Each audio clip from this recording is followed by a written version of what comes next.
आइए हम लोग टॉपिक नंबर 11 में बात करते हैं। परसेंटेज के टॉपिक नंबर 10 तक के वीडियो अपलोडेड कर दिए गए हैं। जिन लोगों ने अभी तक भी नहीं देखा है, सारे टॉपिक के लिंक आपको डिस्क्रिप्शन में दे दिए जाएंगे, तो आप वहां पे जाके कॉन्सेप्ट को समझ सकते हैं। आज हम लोग इस वीडियो में बात करने वाले हैं टॉपिक नंबर 11 के पीछे आप देख रहे होंगे टॉपिक नंबर 11। टॉपिक नंबर 11 क्या है? आयतन वाले सवाल हैं। आयतन में प्रतिशत वृद्धि या कमी से रिलेटेड, है ना। आयतन में प्रतिशत वृद्धि या कमी से आधारित प्रश्न है उसमें कि आयतन दिया रहेगा तो आयतन वाले में आइए हम लोग समझते हैं किस तरह के क्वेश्चंस मिलेंगे। ठीक है, अगर हम सवाल की बात करें, यदि घन की भुजा में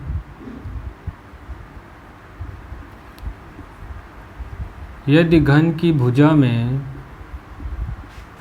10% की वृद्धि कर दी जाए, 10% की वृद्धि कर दी जाए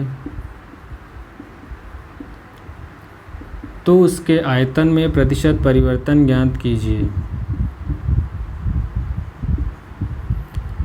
तो उसके आयतन में प्रतिशत परिवर्तन ज्ञात कीजिए।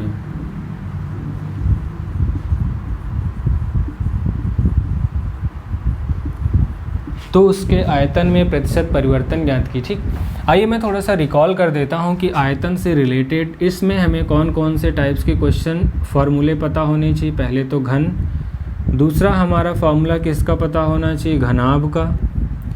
तीसरा इसमें हमारा क्या आता है? शंकु का आयतन। ठीक, एक और मिलेगा आपको बेलन का आयतन। ठीक है, और एक आपको मिलेगा गोले का आयतन। तो ये 4-5 फॉर्मूले हैं जो आयतन से रिलेटेड क्वेश्चंस पूछे जाते हैं। ठीक है, तो अगर हम सबके आयतन की बात करें, अगर हम आयतन की बात करें तो घन का आयतन क्या होता है? भुजा की घात 3। ठीक है, अगर फॉर्मूले नहीं पता होंगे तो फिर आपके साथ इस कॉन्सेप्ट को लगा पाना थोड़ा सा चैलेंजिंग है। बाकी दूसरा कॉन्सेप्ट है वो आपकी किस्मत के ऊपर है कि कैलकुलेशन कम मिल जाए ज़्यादा, इसमें आपको कोई समस्या नहीं होगी, चाहे आप जैसे कर सकते हैं। घनाभ के आयतन की बात करेंगे तो लंबाई गुणे चौड़ाई गुणे ऊंचाई ना।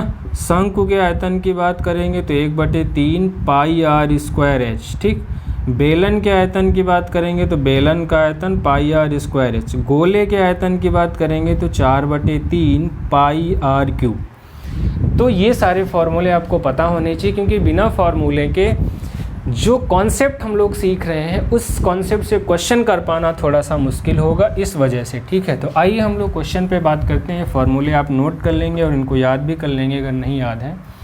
अब घन की भुजा में अगर हम घन के विषय में बात करें तो घन एक ऐसी आकृति होती है जिसमें हमारे पास लंबाई भी होती, चौड़ाई भी होती, ऊंचाई भी होती। जैसे मान लीजिए एक कमरा, ठीक ना, एक रूम, लेकिन उस रूम की शर्त क्या हो? लंबाई चौड़ाई ऊंचाई बराबर हो, तो उसे हम घनाकार कह देंगे। अगर हम आयतन की बात करेंगे, 10% की वृद्धि की जा रही, तो 10% का मतलब क्या हो जाएगा? 1/10। 1/10 का मतलब पहले भुजा 10 रही होगी, 10 पर 1 की वृद्धि, तो पहले भुजा कितनी रही होगी? 10। ठीक है, और 10 पर 1 बढ़ जाएगा तो बाद में कितनी हो जाएगी? 11। अब पूछा क्या जा रहा? आयतन में प्रतिशत परिवर्तन। आयतन क्या होगा? भुजा की घात 3, तो 10 की घात 3 का मतलब 1000, और 11 की घात 3 करेंगे तो 1331। अब आप ये देख के बता सकते हैं कि पहले आयतन 1000 था, अब आयतन कितना हो चुका है? 1331। तो बढ़ गया कि घट गया? पहले 1000 था, अब 1331 हो गया, तो बढ़ गया कि घट गया? आसानी से बता सकते हैं, बढ़ गया। तो क्या निकलेगा? प्रतिशत वृद्धि या कमी। जब बढ़ गया है तो प्रतिशत वृद्धि। कितना बढ़ गया है? 331 बढ़ गया है। कितने से? 1000 से। तो जो भी से वाली बात उसे नीचे रखेंगे, परसेंटेज में बनाना है, 100 से गुणा, तो 2 जीरो से 2 जीरो कट जाएगा, 1 दशमलव यहाँ, मतलब 33.1% की क्या हो जाएगी? घन के आयतन में वृद्धि हो जाएगी। ठीक है, तो घन से रिलेटेड इस तरह के सवाल आप यहाँ पे कर सकते हैं। अब जैसे मान लीजिए जहाँ पे 10% लिखा है वहाँ पे कोई उस तरह का फ्रैक्शन लिख दिया जाए कि 66 सही 2/3% की वृद्धि कर दी जाए ना, या कमी कर दीजिए। हम मान लेते 66 सही 2/3% की वृद्धि कर दी गई, तो 66 सही 2/3 का मतलब क्या होगा? 2/3। इसका मतलब पहले भुजा 3 रही होगी, पहले भुजा 3 रही होगी, 3 पर 2 बढ़ जाएगा तो बाद में भुजा कितनी हो जाएगी? 5, है ना। तो ये क्या हो गया? भुजा की कंडीशन हो गई पहले और बाद में। हमें बताना क्या है कि घन के आयतन में, अगर हम आयतन की बात करेंगे तो आयतन क्या होता, भुजा की घात 3, तो 3 था तो 27 हो जाएगा, 5 था तो कितना हो जाएगा 125। ठीक है, अब बताइए आयतन में प्रतिशत वृद्धि होगी या कमी होगी, तो कोई भी कहेगा कि पहले 27 था अब 125 हो गया, बढ़ गया कि घट गया, तो कितना बढ़ गया, बढ़ गया, कितना बढ़ गया 98 बढ़ गया, कितने से 27 से, परसेंटेज में बनाना है 100 से गुणा करेंगे, इसी को सॉल्व करेंगे आपका आंसर आ जाएगा। ठीक है, तो इस तरह से क्वेश्चंस घन में आपको मिलेंगे।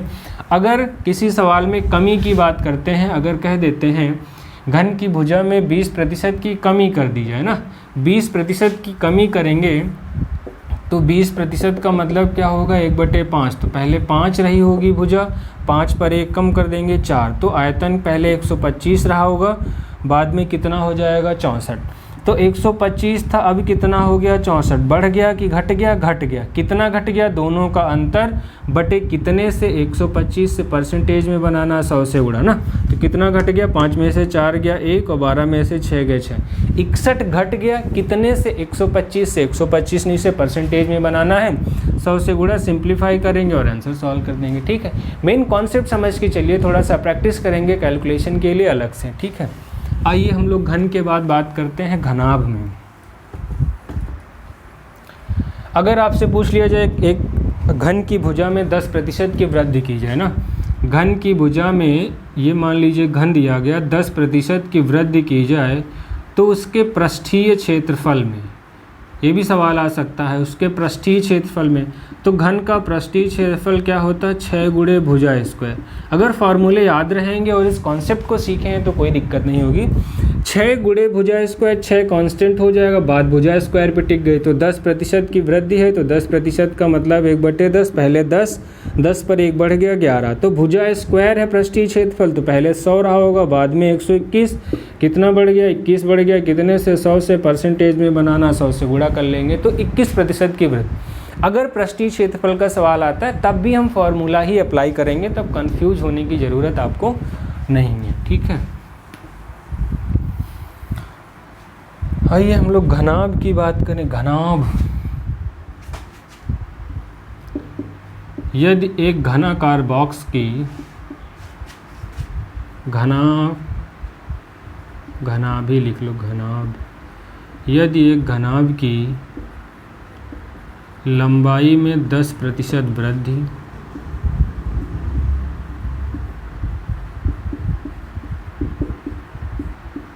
चौड़ाई में 20% की कमी, ठीक है, तथा ऊंचाई में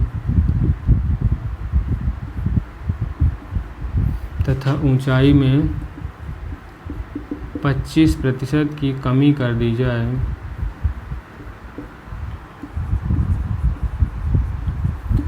तो उसके आयतन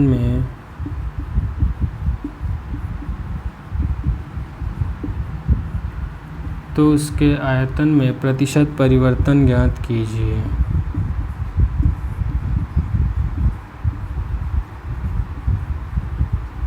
ठीक है, तो उसके आयतन में प्रतिशत परिवर्तन ज्ञात कीजिए। ठीक, अब देखिए ये सवाल है, अब की बार किसका है, घनाभ का है। घनाभ में हमारे पास क्या है, लंबाई है, चौड़ाई है और ऊंचाई है। ठीक, अगर हम लंबाई की बात करेंगे तो लंबाई क्या कह रहे हैं कि 10% की वृद्धि ना, ये समझना है। अब यहाँ पे आपको गलती नहीं करनी है पहले और बाद में ना, इसलिए हम यहाँ पे एक सिस्टमेटिक तरीके से आपको लिख के बता दे रहे हैं। 10% की वृद्धि का मतलब होगा 10 पर 1 बढ़ गया, पहले 10 रही होगी लंबाई, बाद में कितनी हो जाएगी 11। चौड़ाई में क्या कह रहे हैं कि 20% की कमी, तो 20% का मतलब 1/5 है ना, 20% का मतलब 1/5, तो पहले 5 रही होगी, चौड़ाई 5 पर 1 कम हो जाएगी तो कितनी हो जाएगी 4। ऊंचाई में क्या कह रहे हैं 25% की कमी, तो 25% का मतलब 1/4, पहले 4 रही होगी, 4 पर 1 कम हो जाएगी तो कितनी हो जाएगी 3। अब यहाँ पे अगर हम आयतन की बात करें तो घनाभ का आयतन लंबाई गुणे चौड़ाई गुणे ऊंचाई, तो 10 × 50 चौको 200। ठीक, और बाद में कितना हो जाए 11 चौक 44 और 11 चौक 44, उत्तियाँ 4 तियाँ 12 और 4 तियाँ 12 1 13 132। ठीक है, अच्छा अब बताइए, पहले आयतन 200 था, अब 132 हो गया, बढ़ गया कि घट गया? तो आयतन घट गया ना, आयतन घट गया तो कितना घट गया हमारे पास? 68 घट गया। कितने से? 200 से।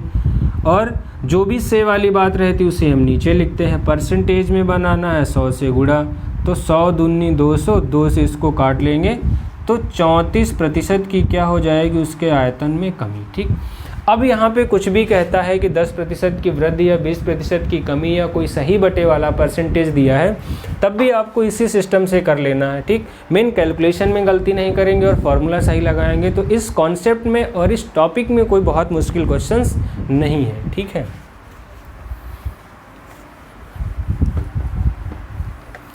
तो आइए हम लोग आगे बात करते हैं। एक शंकु वाला सवाल ले लेते हैं। एक गोला है, गोला, अगर गोले की बात किया जाए, देखिए गोले के बताया, अगर गोले की त्रिज्या में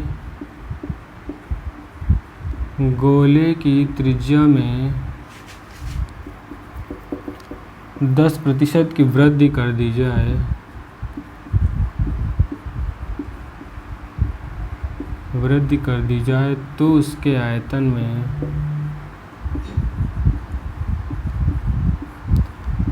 तो उसके आयतन में प्रतिशत परिवर्तन ज्ञात कीजिए। ठीक, अब बात गोले की आ गई। अगर हम देखिए, मेन आपका फॉर्मूला क्या है? गोले का आयतन। गोले का आयतन क्या होता है? 4/3 पाई r क्यूब, है ना। अब देखिए, अगर आपने पिछला वीडियो समझा होगा तो 4/3 पाई हम एज ए कॉन्स्टेंट की तरह ट्रीट करेंगे। बचा क्या हमारे पास? r cube. तो 10% दिया हुआ, 10% का मतलब 1/10, 10 पर 1 वृद्धि है तो 10 पर 1 बढ़ जाएगा, तो पहले त्रिज्या 10, बाद में 11, तो पहले आयतन कितना रहा होगा? 1000, बाद में कितना हो जाएगा? 1331 ना। पहले 1000 था, अब 1331 हो गया। बढ़ गया कि घट गया? बढ़ गया। तो क्या निकलेगा? प्रतिशत वृद्धि कितना बढ़ गया? 331 बढ़ गया। कितने से? 1000 से। जो भी से वाली बात उसे नीचे, 0 से 0 कट जाएगा, तो फाइनल आंसर 33.1% की क्या हो जाएगी? वृद्धि। तो इस फॉर्मूले को आप लगाएंगे, इस तरीके को लगाएंगे तो बहुत ही आसानी से क्वेश्चंस को आप सॉल्व कर पाएंगे और इसमें गलतियां भी होने के कम चांस है, क्योंकि बाकी जो दूसरे तरीके हैं उन सब में आपको कैलकुलेशन ज़्यादा होगा, इस वजह से ये सबसे बेहतर तरीका है। ठीक है, तो आइए हम लोग बात करते हैं बेलन और शंकु के भी एक एक क्वेश्चन हम लोग देख लेते हैं कि उन सवालों में भी हम कैसे करेंगे।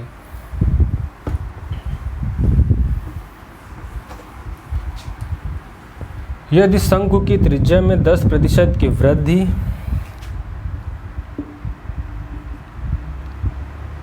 यदि शंकु की त्रिज्या में 10% की वृद्धि व ऊंचाई में 20% की कमी कर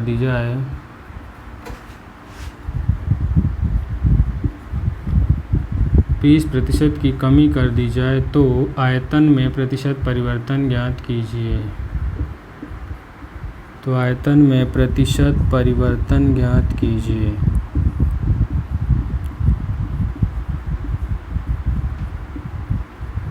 ठीक, अब देखिए, बस आपको फार्मूला पता होना चाहिए सही तरीके से। तो फार्मूला क्या है हमारे पास?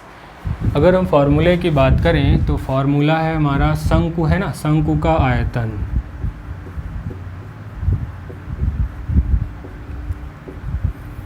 शंकु का आयतन 1/3 पाई r स्क्वायर h, है ना, ये हो गया। तो सबसे पहले हम किसकी बात करेंगे? त्रिज्या। एक त्रिज्या है और एक हमारे पास क्या है? ऊंचाई।